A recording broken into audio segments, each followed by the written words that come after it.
O Senhor esteja convosco. Ele está no meio de nós. Proclamação do Evangelho de Jesus Cristo segundo Lucas. Glória a vós, Senhor.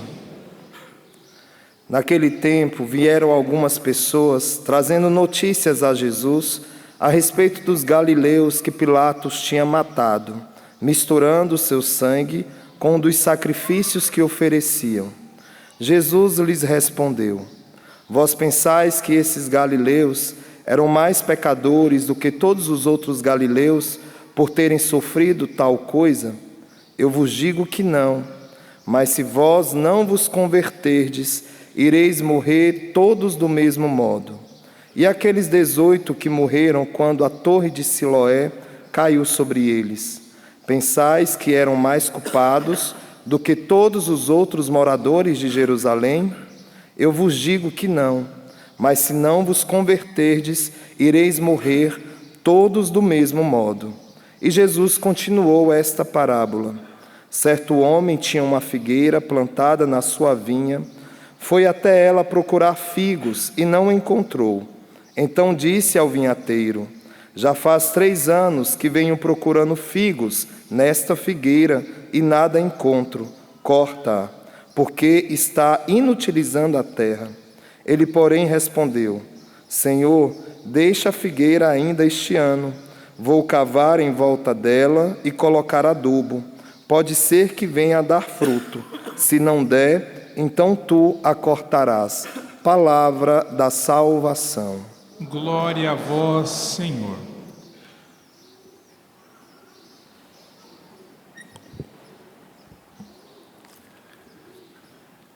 Meus irmãos e minhas irmãs, a liturgia da palavra do Evangelho que nós acabamos de ouvir é para todos nós um alerta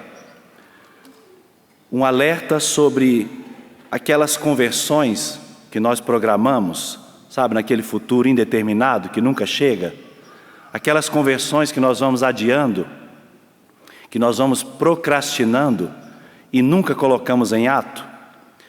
Nosso Senhor não quer que o momento da nossa morte nos pegue desprevenidos, mas Ele quer que nós atuemos hoje e agora a nossa conversão pessoal, a conversão do nosso coração. E para explicar isso, e para transmitir esta necessidade de conversão, ele aponta aqui os 2 fatos. 2 fatos que se tornaram certamente, na época de Jesus, notícias que correram, os boatos que correram. O primeiro deles, daqueles galileus que foram mortos por Pilatos. Esses galileus aqui eram um grupo de pessoas que se rebelaram contra o imperialismo de Pilatos, que não suportaram a opressão romana naquela província. E Pilatos, ele fez questão de usar a tática do terrorismo, a tática da intimidação contra esses galileus. Você ouviu na leitura do Evangelho que Pilatos misturou o sangue daqueles galileus com o sangue dos sacrifícios, ou seja, dos animais, dos touros. O sangue precioso daquelas pessoas misturado ao dos animais, justamente para intimidar, justamente para provocar uma perturbação no coração daqueles galileus. Na verdade, a tática de Pilatos é aquilo que nós bem conhecemos da chamada Pax Romana. Não sei se você já ouviu falar na Pax Romana. A Pax Romana funcionava da seguinte forma. Pax quer dizer paz, né? A paz de Roma. Eu chego com as minhas tropas, eu expulso quem faz oposição a mim, ao meu jeito de pensar, ao meu jeito de agir, e depois eu domino, organizo o poder e mato quem se opuser a esse novo poder, a essa nova estrutura. Essa era a Pax Romana, a ausência de qualquer tipo de conflito dentro das províncias que Roma dominava. Era esse o estilo de conduta de Pilatos. E aí, voltando, Jesus traz esse fato, porque ele diz: vocês estão pensando que aqueles galileus eram menos pecadores do que vocês, do que esses agora? Por quê? Porque também aqueles galileus que se opuseram, eles acabaram adotando a mesma tática. Os galileus acabaram adotando a tática de responder na mesma lógica, mostrando também poder pela imposição. E aí, a reação era no mesmo nível da reação dos opressores. E Jesus nos chama a atenção. Mas entre os meus discípulos não deve ser assim. Porque a conversão está aí, em adotar uma outra tática, em adotar uma outra lógica. Qual foi a lógica de Jesus, que morreu pregado na cruz? Qual foi a lógica que Jesus usou para vencer os opressores, para vencer os seus algozes? Por isso que, se nós não mudarmos o nosso modus operandi, o nosso jeito de fazer as coisas, nós seremos considerados farinha do mesmo saco. Vocês entendem muito bem essa expressão, né? Não tem diferença nenhuma se nós reagimos da mesma forma. Não tem diferença nenhuma se nós também reagimos pela pele, pelas emoções do momento, pela nossa raiva, pela nossa sede de vingança. Não teria nada de diferente. Nós seríamos também tão miseráveis como aqueles galileus que morreram a fio de espada. Vocês estão entendendo? Por que eu estou dizendo isso? Porque a primeira leitura, ela nos lembrou a carta aos Efésios. Nós somos chamados a chegar ao conhecimento do Filho de Deus, ao estado do homem perfeito e à estatura de Cristo em sua plenitude. Morreu perdoando os seus algozes.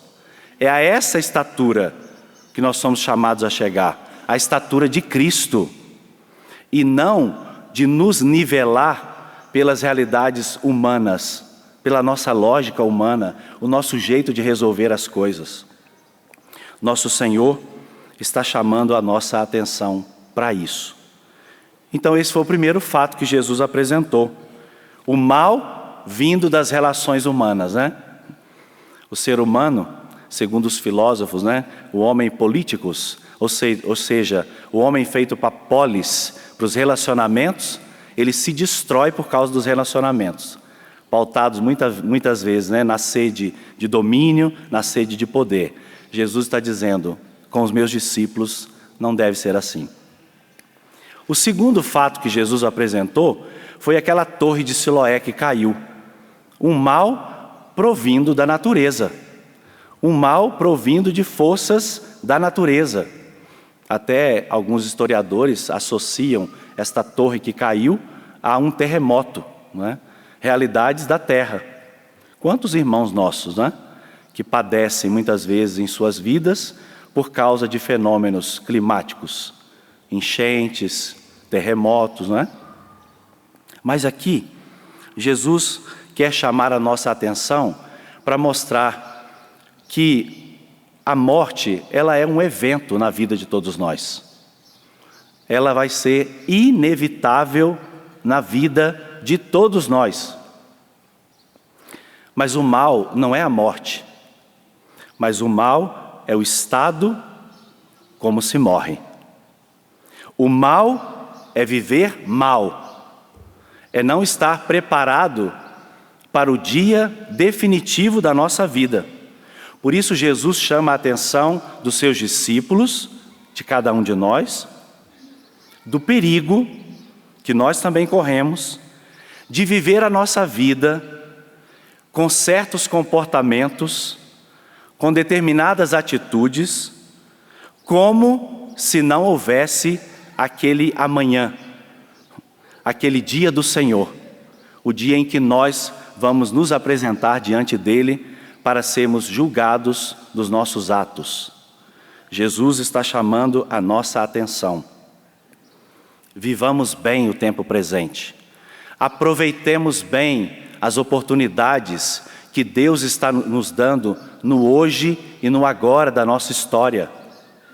Vocês viram o final do Evangelho? Que Jesus contou até uma parábola daquela figueira, né? Eles estavam querendo cortá-la, mas não, deixa mais um ano. Eu vou cavar em volta dela, vou colocar adubo e quem sabe ela dê frutos, né? Qual é o tempo de Deus para você? O que Deus está concedendo para você hoje e agora viver? Não desperdice esta oportunidade. Não viva como um louco, como uma louca, com determinados comportamentos, descuidando da sua conversão pessoal, porque hoje pode ser o seu último dia. Hoje pode ser o meu último dia. Então eu preciso viver bem. Por isso vamos pedir a nosso Senhor a graça de não sermos insensíveis às iniciativas de Deus para nos converter, ao toque de Deus para nos trazer de volta. Certamente você não está aqui por acaso. Você não veio para essa missa à toa, ou você não ligou o seu rádio, a sua televisão à toa.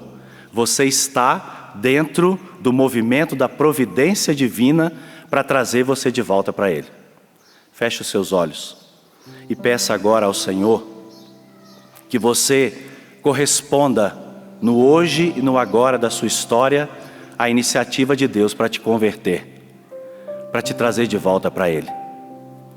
Nosso coração não foi feito para estar longe de Deus. O nosso coração não foi feito para odiar, para a vingança, para o ódio. Nosso coração foi feito para o amor a Deus e aos irmãos. A nossa vida foi feita para ser vivida com sentido, com um significado muito preciso. Deus nos criou para Ele. Peça ao Senhor com fé no teu coração: converte o meu coração, Jesus. Traz o meu coração para perto do teu. Muda as minhas atitudes, os meus comportamentos. Ajuda-me a vencer os meus pecados, os meus vícios, as minhas misérias. E coloca-me de novo neste crescimento espiritual, porque eu quero atingir a estatura do homem perfeito, que é o Senhor, que é o Cristo. Eu quero chegar a esta plenitude. Eu não quero viver mais na mesquinhez, eu não quero viver mais uma vida no pecado, mas eu quero viver na Tua graça. Ajuda-nos, Senhor. Converte o nosso coração, move-nos com a Tua graça. Glória ao Pai, ao Filho e ao Espírito Santo, como era no princípio, agora e sempre. Amém.